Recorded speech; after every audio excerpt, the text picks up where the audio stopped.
नमस्कार बच्चों, मैं हूं अमित ठाकुर। और जैसा कि आप जानते हैं कि आज हम पढ़ने जा रहे हैं आपकी कक्षा 11 की इतिहास की पाठ्य पुस्तक का पाठ मूल निवासियों का विस्थापन, यानी डिस्प्लेसिंग इंडिजिनस पीपल।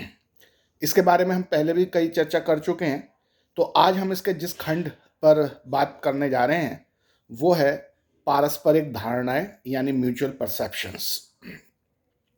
बच्चों, आपको पता है कि यूरोप के लोग उत्तरी अमेरिका, जो इसमें आजकल यूएसए और कनाडा है, वहाँ पहुँचे। वहाँ के निवासियों से उनकी मुलाकात हुई। तो दोनों ने एक दूसरे के प्रति क्या धारणाएं बनाई, दोनों एक दूसरे को किस दृष्टि से देखते थे, इस खंड में हम इस बात का बहुत ही रोचक वर्णन देखने जा रहे हैं। सबसे पहले हम बात करते हैं यूरोप के लोगों के मन में अमेरिका के जो मूल निवासी थे, एबोरिजिन्स, उनके बारे में क्या धारणा बनी थी। यूरोप के लोग तो ये मानते थे कि कोई व्यक्ति तभी सभ्य हो सकता है जब उसमें 3 गुण हों। पहला, वो साक्षर हो। दूसरा, वो किसी संगठित धर्म का सदस्य हो, जैसे ईसाई धर्म का सदस्य हो, क्योंकि उस वहाँ पर चर्च का जो एक पूरा संगठन होता है जिसमें सभी लोग जुड़े होते हैं, तो वो एक संगठित धर्म का सदस्य होना जरूरी है सभ्य होने के लिए यूरोपियों की नज़र में। और तीसरी बात जो थी कि वो शहर में रहता हो, यानी अर्बन कल्चर का वासी हो। अगर ये 3 शर्तें कोई पूरी करता था तो माना जाता था कि वो सभ्य है। लेकिन आप जानते हैं कि जो अमेरिका के मूल निवासी थे वो तो इन तीनों में से कोई भी शर्त पूरी नहीं करते थे। इसलिए जो यूरोप के लोग अमेरिका पहुंचे तो उन्होंने अमेरिका के मूल निवासियों को असभ्य की श्रेणी में रखा। तो यहाँ पर हम जो कुछ प्रसिद्ध यूरोपियन लोग हैं उनके बारे में बात करते हैं कि उन्होंने इन असभ्य लोग, जो मूल निवासी थे अमेरिका के, जिन्हें वो असभ्य कहते थे, उनके बारे में क्या क्या कहा है। तो सबसे पहले हम बात करते हैं फ्रांसीसी दर्शन शास्त्री ज्यां जैक रूसो की।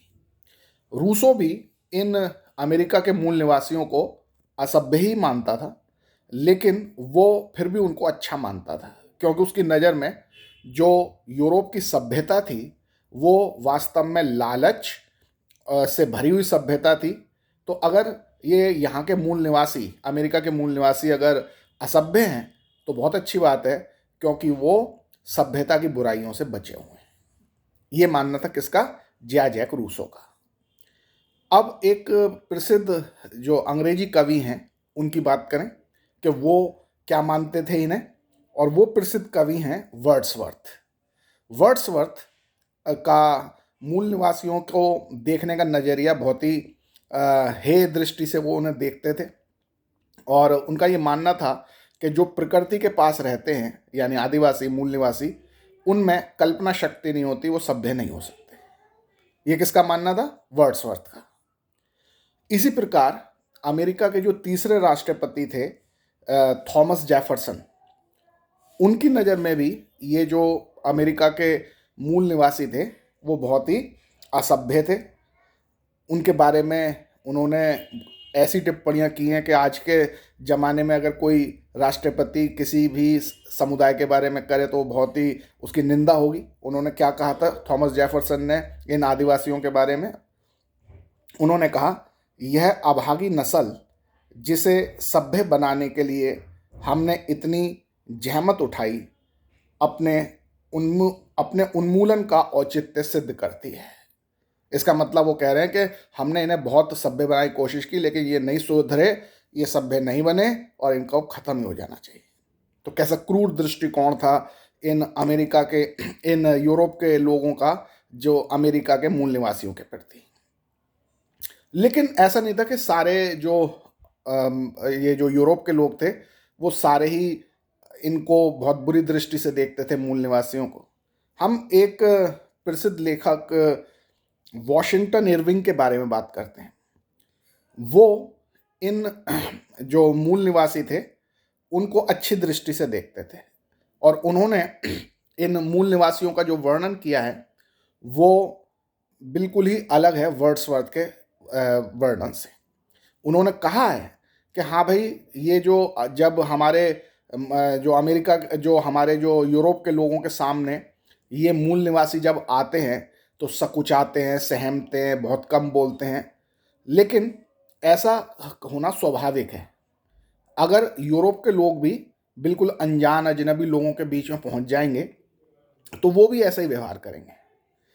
इरविंग ने ये भी कहा है कि जब ये मूल निवासी आपस में एक दूसरे के साथ होते हैं तो बहुत हंसते खेलते हैं, और जो यूरोप के गोरे लोगों की बहुत नकल उतारते हैं, मिमिक्री करते हैं। तो यानी वो बहुत ही सब वो भी अपने आप में काफ़ी विकसित है, उनका भी जीवन बहुत अच्छा है, तो उनको हे दृष्टि से देखने की आवश्यकता नहीं। तो ये तो हमने देख लिया यूरोप के लोगों का जो दृष्टिकोण है मूल निवासियों के प्रति। अब हम बात करेंगे कि जो हमारे मूल निवासी हैं वो यूरोप के लोगों को किस दृष्टि से देखते थे। यूरोप के निवासियों को हमारे मूल निवासी लालची मानते थे, निर्दयी मानते थे, और उनकी नज़र में ये जो यूरोप के लोग कर रहे हैं वो बिल्कुल ठीक नहीं है। तो आज हम कुछ मुद्दे उठाएंगे और देखेंगे कि उन मुद्दों पर यूरोप के निवासियों की और जो अमेरिका के मूल निवासी हैं इनके दृष्टिकोण में क्या अंतर था। तो सबसे पहले हम बात करते हैं चीज़ों के लेन देन की। जो हमारे अमेरिका के मूल निवासी थे वो व्यापार, वाणिज्य, ट्रेड, इन सब से बिल्कुल अपरिचित थे। वो आपस में चीज़ों की अदला बदली करते थे, लेकिन उपहार के तौर पर। वो किसी चीज़ को बेचकर मुनाफा कमाने का तो उन्हें कुछ पता भी नहीं था, और ना वो इसको कोई अच्छी बात मानते थे।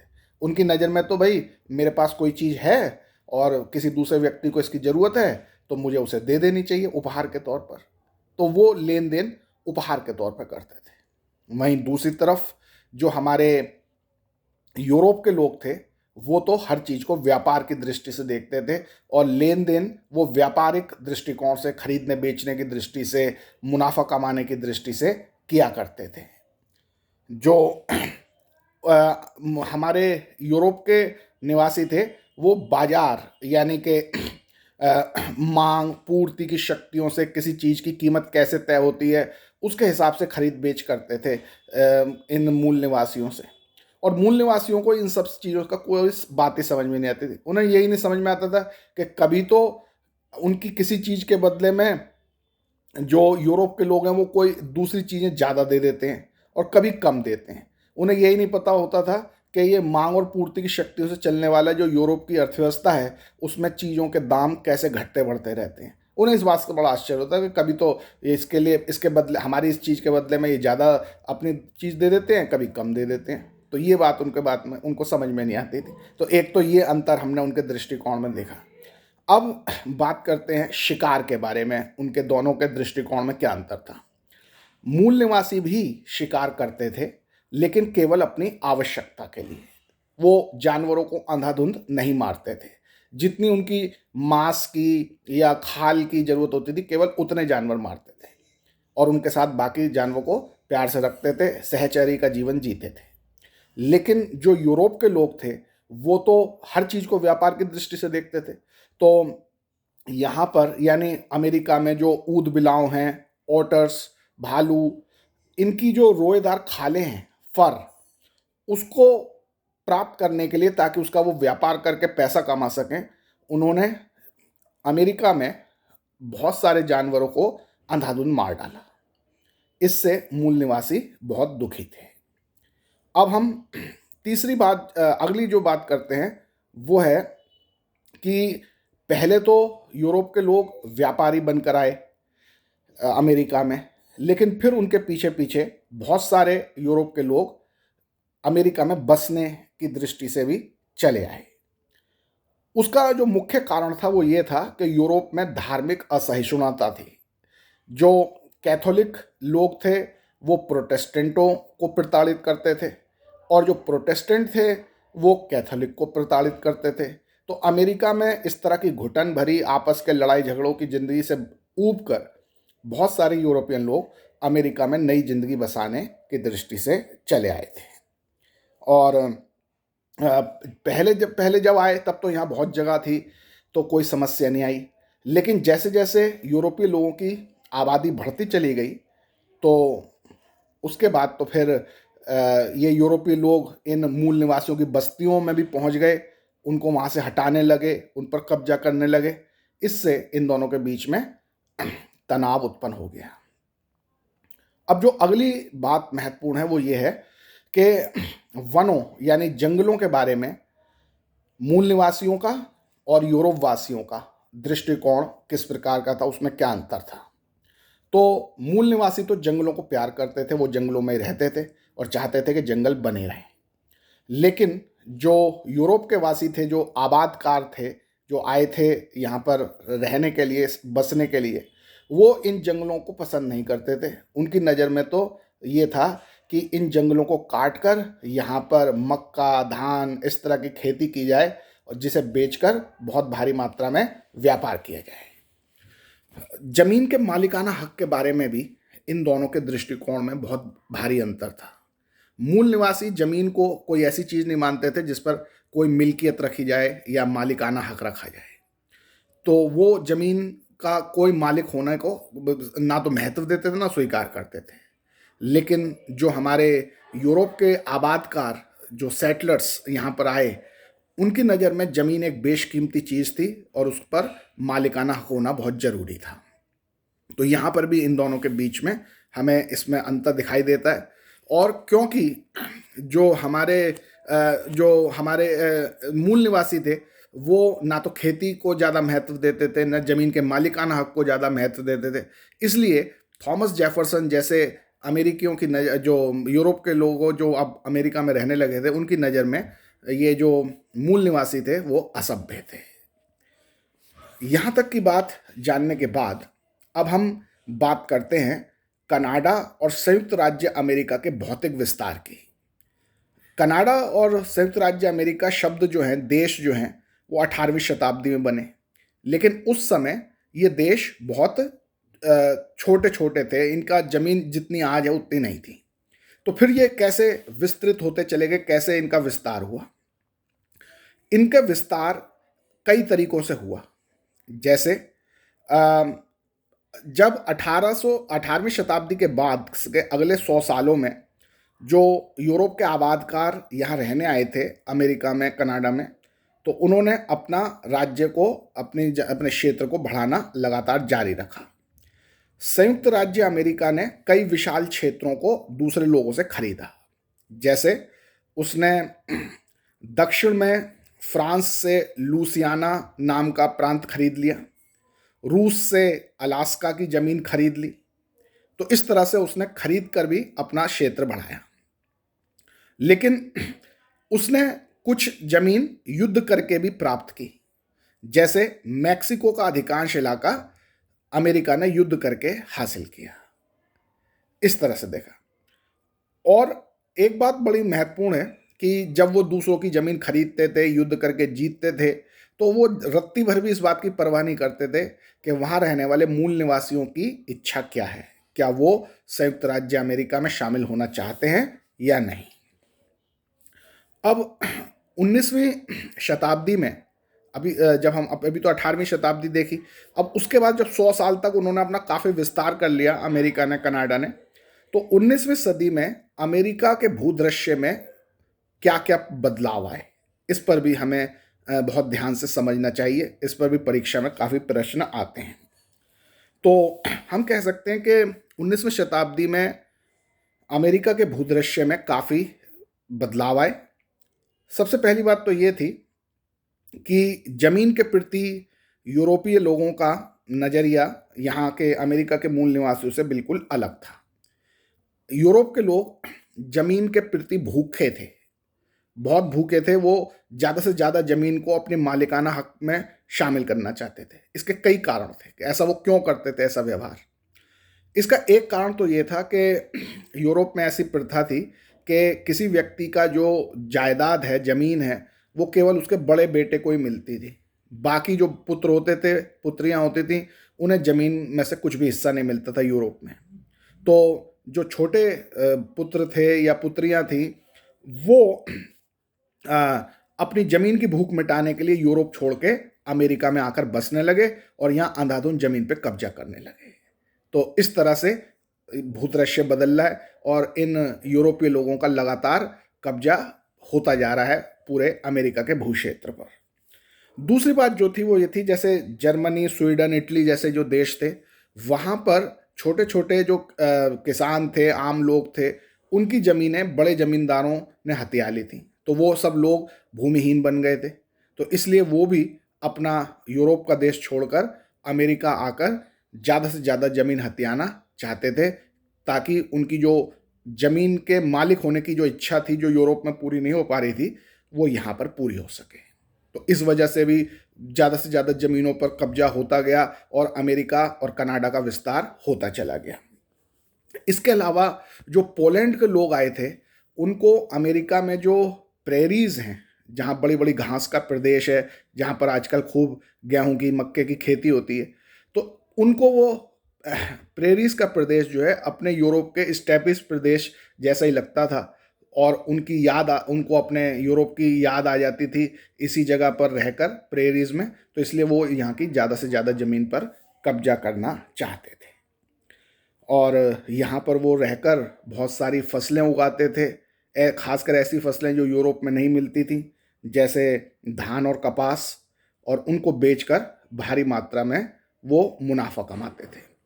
और अपने खेतों की रक्षा करने के लिए यूरोप के लोगों ने अमेरिका के जानवरों की अंधाधुंध हत्या कर दी, उनका शिकार कर दिया, ताकि वो उनकी फसलों को खराब ना कर सकें। फिर जब कटीले तारों का निर्माण हुआ, तभी जाकर उन्होंने जानवरों को मारना छोड़ा, क्योंकि कटीले तारों की बाड़ लगा देने से फिर जानवर खेतों में नहीं आ पाते थे। अब बच्चों, हम एक बहुत ही महत्वपूर्ण विषय की चर्चा करने जा रहे हैं, और वो है दास प्रथा। यूरोपीय लोग जो अमेरिका में आकर बसे, उनको अपने बड़े-बड़े बागानों पर, बड़े-बड़े खेतों पर काम करने के लिए मज़दूर चाहिए थे, बल्कि गुलाम चाहिए थे। क्योंकि वो स्वयं तो वहाँ पर काम कर नहीं सकते थे इतनी बड़ी जगहों पर, और गर्मी का भी वहाँ पर इतना मौसम रहता था। तो उनको चाहिए थे ऐसे लोग जो काम कर सकें उनके लिए। पहले तो उन्होंने अमेरिका के मूल निवासियों को ही अपना गुलाम बना के उनसे काम करवाना शुरू किया, अपने खेतों पे, अपने बागानों पर। लेकिन वो जो मूल निवासी थे, वो इतनी कठोर परिश्रम और बिल्कुल अजनबी तरह की ज़िंदगी में खुश नहीं रह पाए, और बहुत सारे मूल निवासियों की मृत्यु हो गई।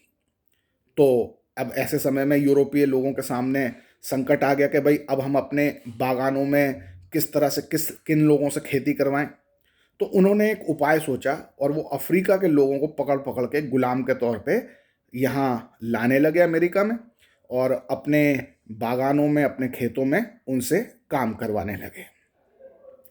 जब दास प्रथा के विरुद्ध गृह युद्ध हुआ अमेरिका में, तो उसमें दास विरोधी लोग जो थे वो जीत तो गए, और इस वजह से दास प्रथा खत्म हो गई।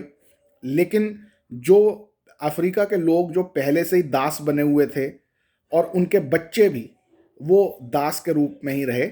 नए दास अफ्रीका से लाना बंद कर दिया गया, लेकिन जो पहले के दास थे वो वैसे के, और उनके बच्चे भी दास प्रथा में ही बने रहे।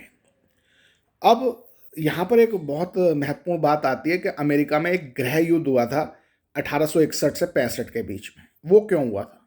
अमेरिका के जो उत्तरी राज्य हैं वो इंडस्ट्रियल हैं, यानी कि वहाँ पर काफ़ी फैक्ट्रियाँ हैं, कारखाने हैं। उनको मजदूर चाहिए होते हैं अपनी फैक्ट्रियों में काम करने के लिए। जबकि अमेरिका के जो दक्षिणी राज्य हैं वो बागान हैं, वहाँ पर खेती होती है बड़े बड़े बागानों में, बड़े बड़े खेतों में। उनको खेतों में काम करने वाले दास चाहिए। तो जो अमेरिका के जो दक्षिणी राज्य थे, वो तो चाहते थे कि दास प्रथा बनी रहे, लेकिन जो उत्तरी राज्य थे वो चाहते थे दास प्रथा खत्म हो जाए, ताकि ये दास आज़ाद होके मजदूर के तौर पर उनकी फैक्ट्री में काम कर सके।